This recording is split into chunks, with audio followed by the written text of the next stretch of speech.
ओम जय श्री जगन्नाथ जय श्री जगन्नाथ जय श्री जगन्नाथ। आपण मानकु आमर आध्यात्मिक चैनल आम उत्कलीय परंपरा को अनेक अनेक स्वागत। ଏହି ଭିଡିଓର ପ୍ରଥମ ପର୍ଯ୍ୟାୟରେ ଆମେ ସର୍ବପ୍ରଥମେ ଆଚମନ ମାନେ ଶରୀରର ଅନ୍ତଃଶୁଦ୍ଧି, ତାପରେ ପବିତ୍ରୀକରଣ ମାନେ ଶରୀରର ବାହ୍ୟ ଶୁଦ୍ଧି, ତାପରେ ଜଳ ଶୁଦ୍ଧି, ତାପରେ ଆମେ ସ୍ଥାନ ଶୁଦ୍ଧି ବା ଦିଗ ପୂଜନ ବିଷୟରେ ଜାଣିବା। ଆମେ ଶୁଦ୍ଧପୂତ ଭାବରେ ସ୍ନାନ କରି ଭଗବାନଙ୍କ ପୂଜା ନିମନ୍ତେ ଯେତେବେଳେ ଭଗବାନଙ୍କୁ ଚିନ୍ତନ କରି ଭଗବାନଙ୍କ ପାଖରେ ଉପସ୍ଥିତ ହୋଇଯାଉ ତ ଆମର ଶରୀର ଓ ମନ ପବିତ୍ର ହୋଇଯାଇଥାଏ। କିନ୍ତୁ ପୂଜାର ପୂର୍ଣ୍ଣ ଫଳ ପ୍ରାପ୍ତି ନିମିତ୍ତ ଆମର ମୁନି ଋଷିମାନେ କିଛି ଶାସ୍ତ୍ରୀୟ ନିୟମ ରଖିଛନ୍ତି। ଆସନ୍ତୁ ସେସବୁ ମନ୍ତ୍ର ବିଷୟରେ ଜାଣିବା। ପୂର୍ବ ଦିଗକୁ ମୁଖ କରି ଆସନରେ ବସିଯାଆନ୍ତୁ। ସବୁବେଳେ ପୂଜା ଆସନରେ ବସି ହିଁ କରିବେ। ତାପରେ ମନ୍ତ୍ର ପଢ଼ି 3 ଥର ଆଚମନ କରନ୍ତୁ, ଅର୍ଥାତ୍ 3 ଥର ଅଳ୍ପ ଅଳ୍ପ ଜଳ ପାନ କରିବେ। ପ୍ରଥମ ଆଚମନ ଓಂ କେଶବାୟ ନମଃ, ଦ୍ୱିତୀୟ ଆଚମନ ଓಂ ନାରାୟଣାୟ ନମଃ, ତୃତୀୟ ଆଚମନ ଓಂ ମାଧବାୟ ନମଃ। ଆପଣ ଟିକେ ଉଚ୍ଚାରଣ ଶୁଦ୍ଧ ଓ ସ୍ପଷ୍ଟ କରିବେ। ଓಂ କେଶବାୟ ନମଃ ମନ୍ତ୍ର କହିକିରି ଜଳ ପାନ କରିବେ।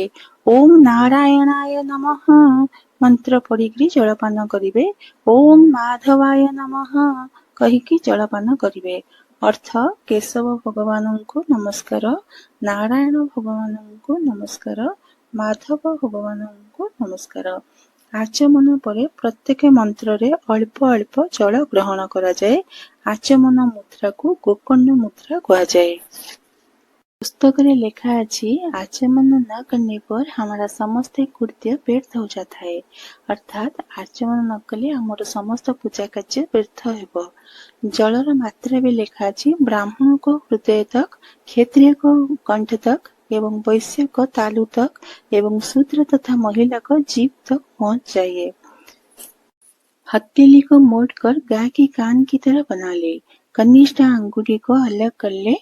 शेष अंगुलियों को सटाकर ब्रह्म तीर्थ से एक एक मंत्र बोलते हुए आचमन करे, जिसमें आवाज ना हो।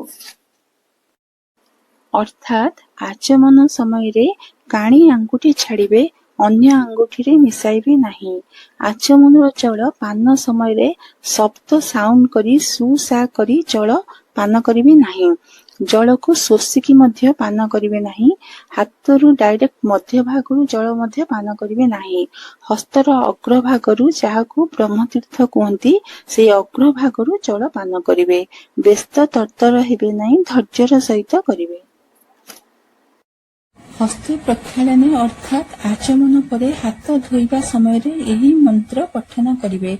ओम ऋषिकेशाय नमः अर्थ हस्त पवित्र करिबा समय रे इंद्रियंक स्वामी भगवान ऋषिकेशंकु नमस्कार करा जाए।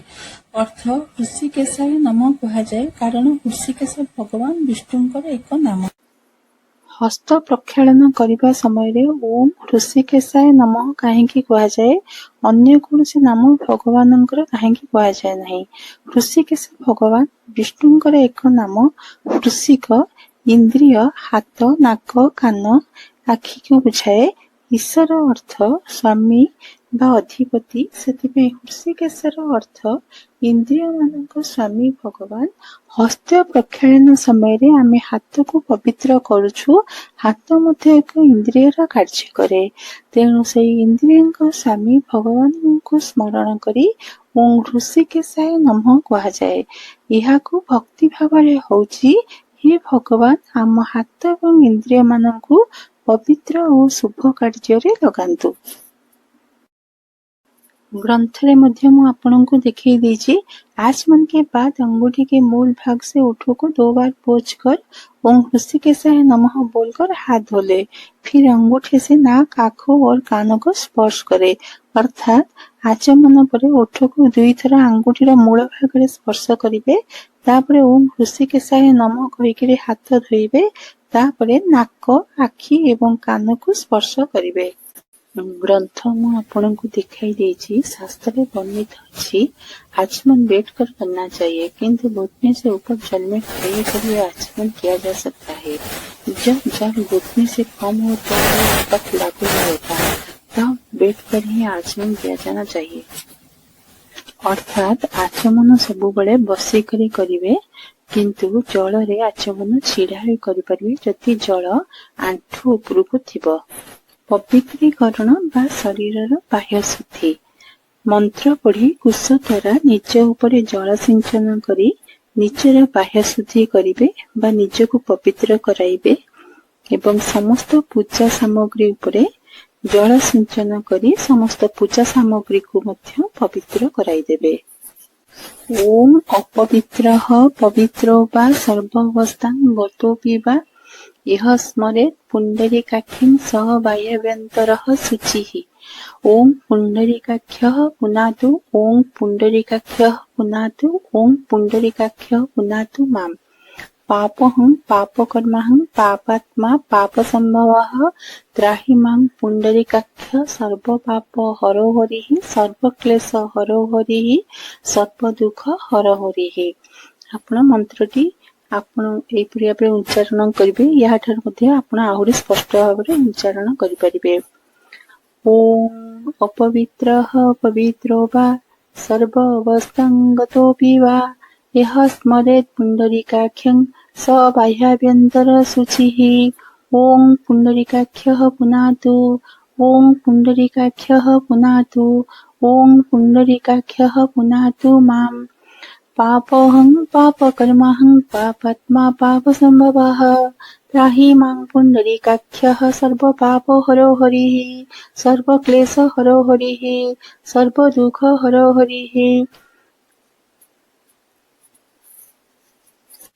मंत्रर अर्थ मनुष्य अपवित्र थाउ किंबा पवित्र थाउ जेकोसी अवस्था थाउ ना कहीं जदि से पुंडरीकाक्ष माने भगवान श्रीहरि विष्णु जदि से पुंडरीकाक्ष को स्मरण करे तेबे तार शरीर भितरु एवं बाहरु पवित्र हो जाई थाए।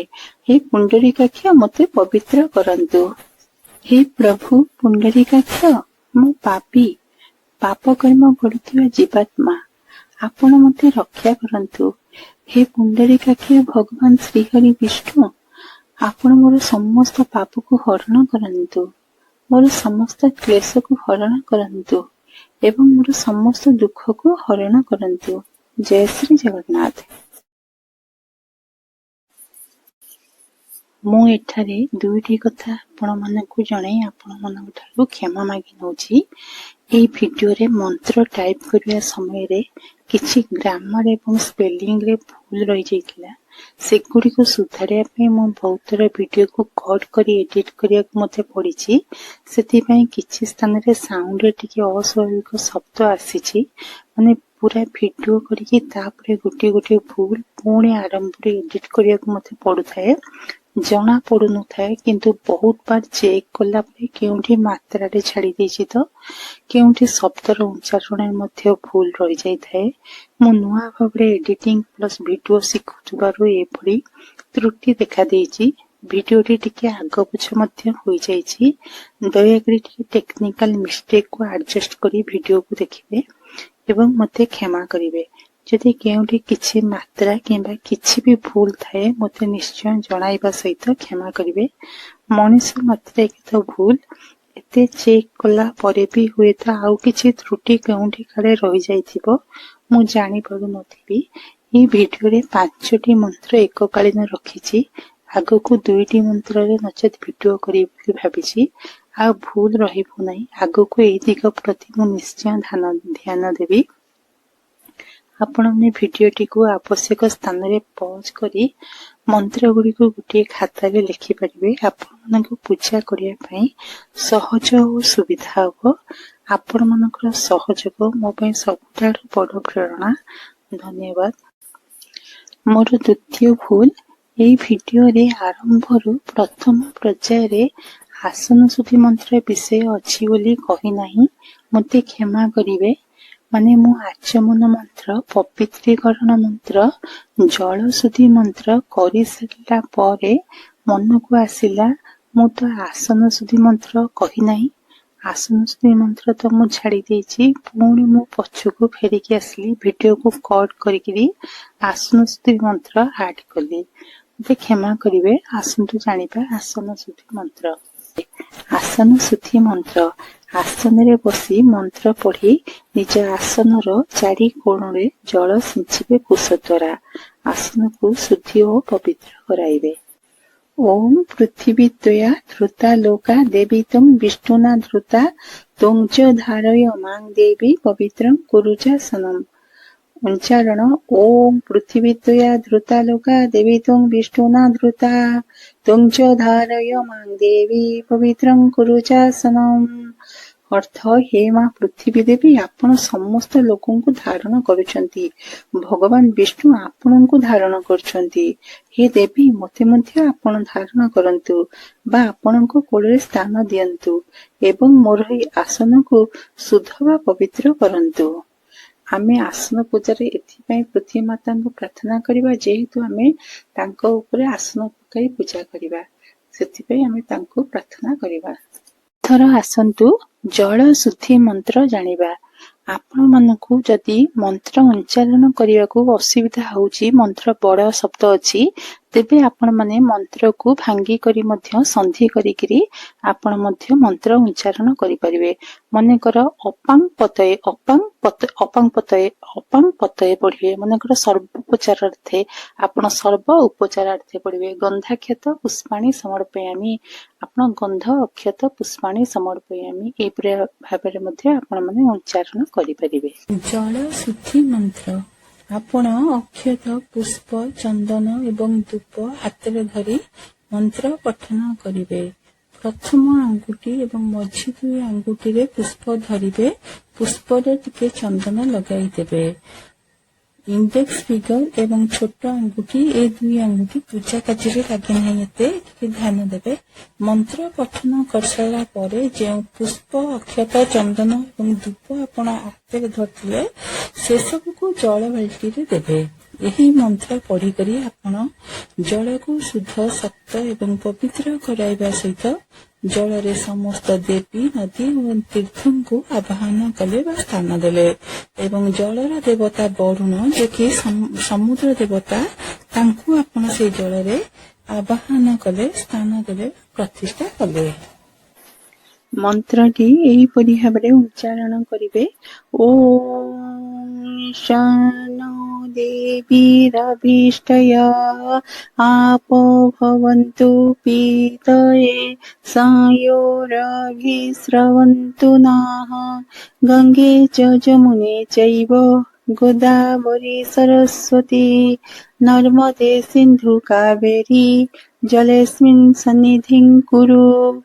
ଭଗବନ୍ ବରୁଣାଗଚ୍ଛ ତ୍ୱମ୍ अस्मिन् कलशे प्रभो पूर्वे त्रैव प्रतिष्ठां तें जलानां शुद्धिहेतवे। ॐ भूर्भुवस्वः अस्मिन् कलशे वरुणं साङ्गं सपरिवारं सायुधं सशस्तिकम् आह्वयामि स्थापयामि। ॐ अपां पतये वरुणाय नमः। सर्वोपचारार्थे गन्धाक्षत पुष्पाणि समर्पयामि। ଏହା କହିକିରି ଯେଉଁ ଅକ୍ଷତ, ପୁଷ୍ପ, ଚନ୍ଦନ, ଧୂପ, ବରକୋଳି ପତ୍ର ଆପଣ ଯାହା ଧରିଥିବା ହସ୍ତରେ, ସେସବୁକୁ ସେଇ ଜଳ ବାଲ୍ଟିରେ ଦେଇ ଜଳକୁ ଶୁଦ୍ଧ ପବିତ୍ର କରାଇବେ।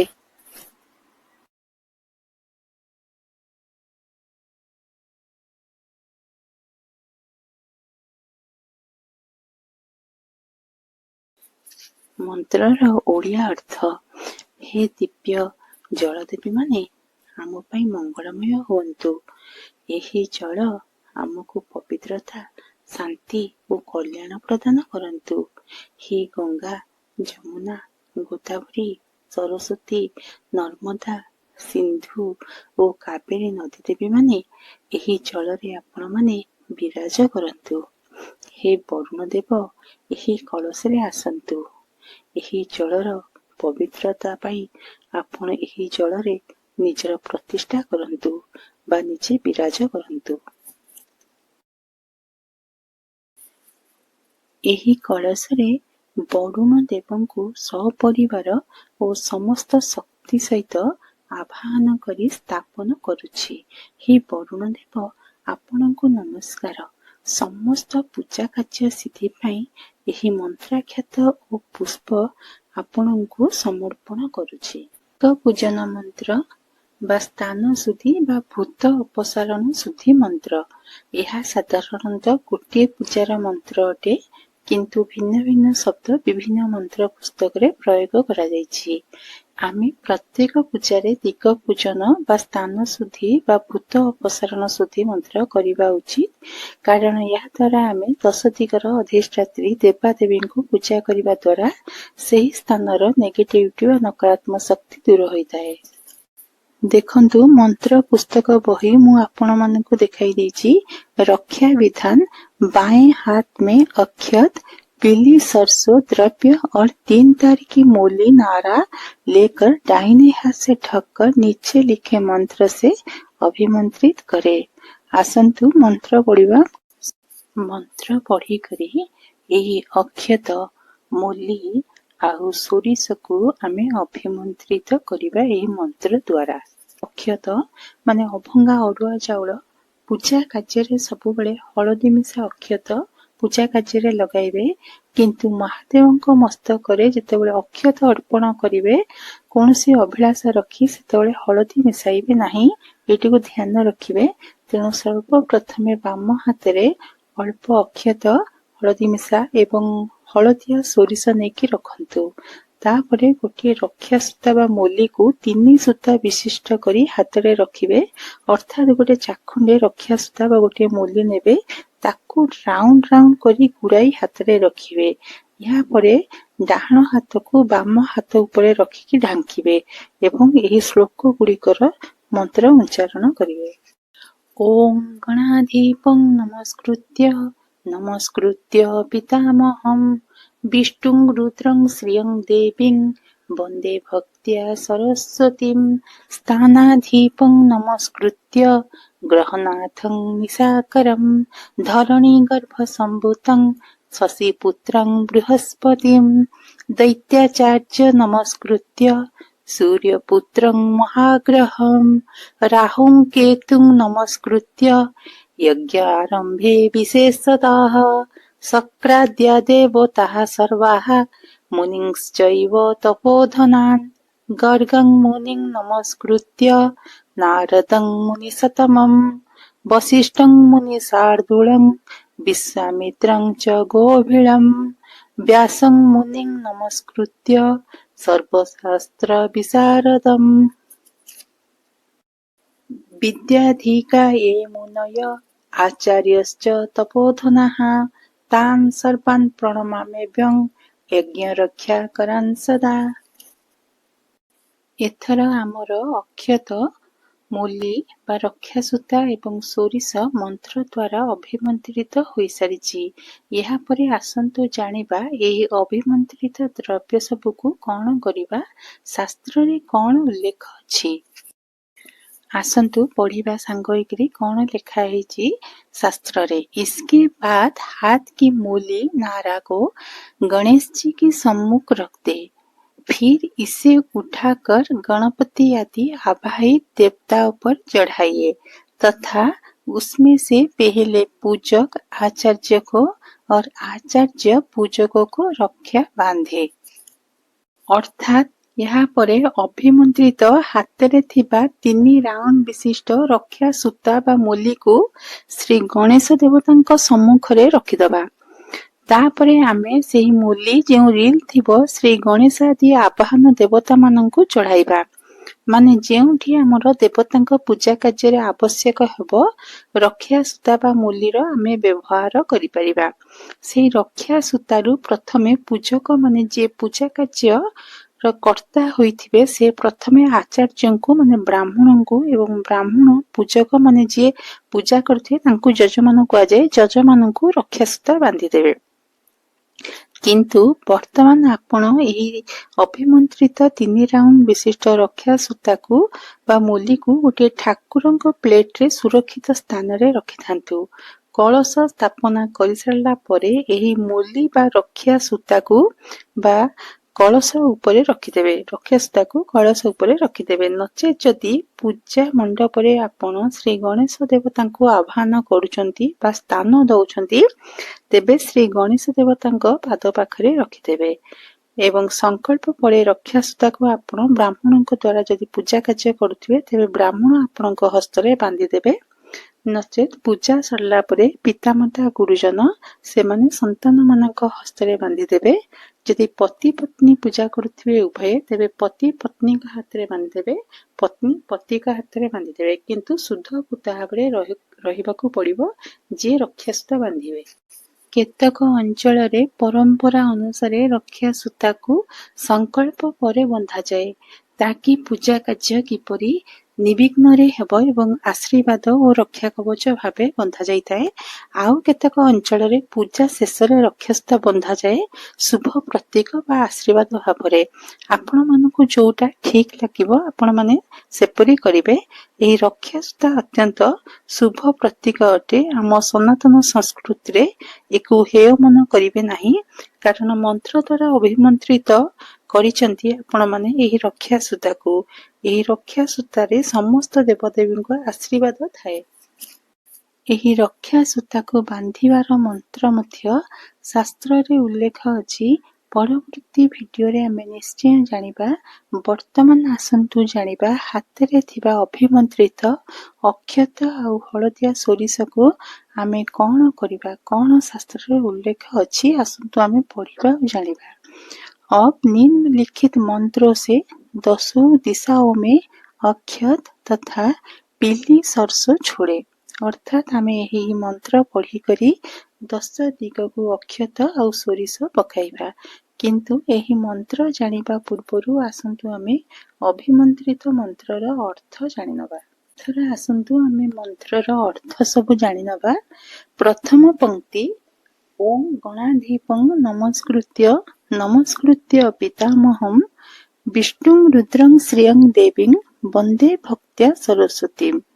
अर्थ प्रथमे विघ्न विनाशक श्री गणेशंकु, पितामह ब्रह्मांकु, भगवान विष्णुंकु, भगवान रुद्र माने महादेवंकु, श्रियं देवी माने श्रीदेवी लक्ष्मींकु एवं विद्या देवी सरस्वतींकु भक्ति भावरे प्रणाम करुछि। द्वितीय पंक्ति स्थानाधिपं नमस्कृत्य ग्रहनाथं निशाकरं धरणी गर्भसंभूतं शशिपुत्रं बृहस्पतिं। अर्थ सही स्थानर देवतांकु माने आपण जदि घरे पूजा करथिबे तेबे घरर से स्थानर देवता वास्तु पुरुष बा वास्तु देवता हेबे। जदि मंदिर रे पूजा करथिबे आपण जो मंदिर रे पूजा करथिबे से सही स्थानर देवता हेबे। स्थानर देवतांकु ग्रह मानक मध्य रे चंद्र देवंकु, पृथ्वी गर्भरु जन्मित मंगल देवंकु, चंद्रंक पुत्र बुध देवंकु एवं देवगुरु बृहस्पतिंकु प्रणाम करुछि। तृतीय पंक्ति दैत्याचार्य नमस्कृत्य सूर्यपुत्रं महाग्रहं राहु केतुं नमस्कृत्य यज्ञ आरंभे विशेषतः। अर्थ दैत्यगुरु शुक्राचार्यंकु, सूर्यपुत्र शनि महाग्रहंकु, राहु केतुंकु विशेष भाव प्रणाम करी यज्ञ किंबा पूजा कार्य आरंभ करुछि। चतुर्थ पंक्ति सक्राद्या देवता सर्वाः मुनिंश्चैव तपोधनान् गर्ग मुनिं नमस्कृत्य नारदं मुनिसत्तमम्। अर्थ इंद्र आदि समस्त देवतांकु, तपस्या समृद्ध समस्त ऋषि मुनिंकु, गर्ग मुनिंकु एवं श्रेष्ठ ऋषि नारद मुनिंकु प्रणाम करुछि।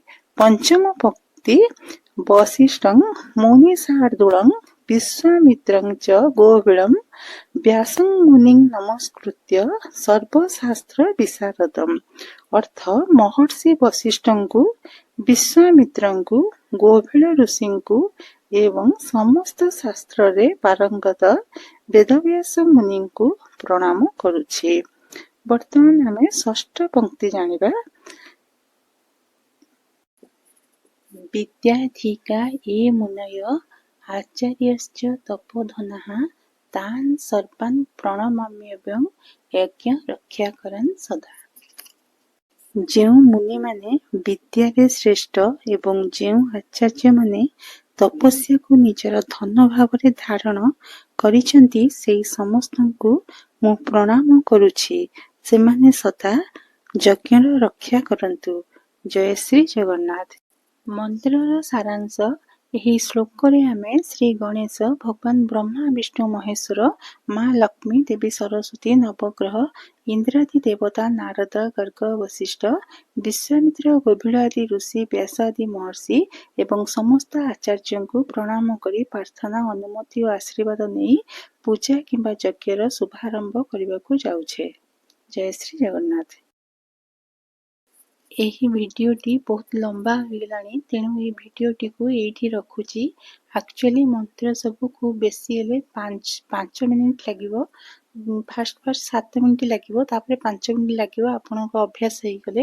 କାହିଁକିନା କେଉଁ ମନ୍ତ୍ର 3 ଶବ୍ଦ ତ କେଉଁ ମନ୍ତ୍ର 2 ଲାଇନ୍, କିନ୍ତୁ ସାଂସ୍କ୍ରିଟ ମନ୍ତ୍ର ସହିତ ଓଡ଼ିଆ ଉଚ୍ଚାରଣ, ମିନିଂ, ବ୍ୟାଖ୍ୟା, ତେଣୁ ଭିଡ଼ିଓ ବଡ଼ ହୋଇଯାଉଛି। କେବଳ ସ୍ଥାନ ଶୁଦ୍ଧି ବା ଦିଗ ପୂଜନ ମନ୍ତ୍ର ଟିକେ ବଡ଼ ଅଛି, କିନ୍ତୁ ଅତି ସୁନ୍ଦର, ସହଜ ଓ ସରଳ ମନ୍ତ୍ର ଅଟେ। ଆମେ 10 ଦିଗକୁ କିପରି ଅକ୍ଷତ ଓ ସୋରିଷ ପକାଇବା, ଏ ମନ୍ତ୍ର ଆମେ ପାର୍ଟ 2 ଭିଡ଼ିଓରେ ଜାଣିବା। ଆପଣ ଖାଲି ଥିବା ସମୟରେ ମନ୍ତ୍ର ସବୁ ପଢ଼ି ନେବେ, ଦେଖିବେ 15 ଦିନ ପାଖାପାଖି ପଢ଼ିଦେଲା ପରେ ଆପଣଙ୍କୁ ମନ୍ତ୍ର ସବୁ ସହଜ, ସରଳ ଓ ସୁନ୍ଦର ଲାଗିବ।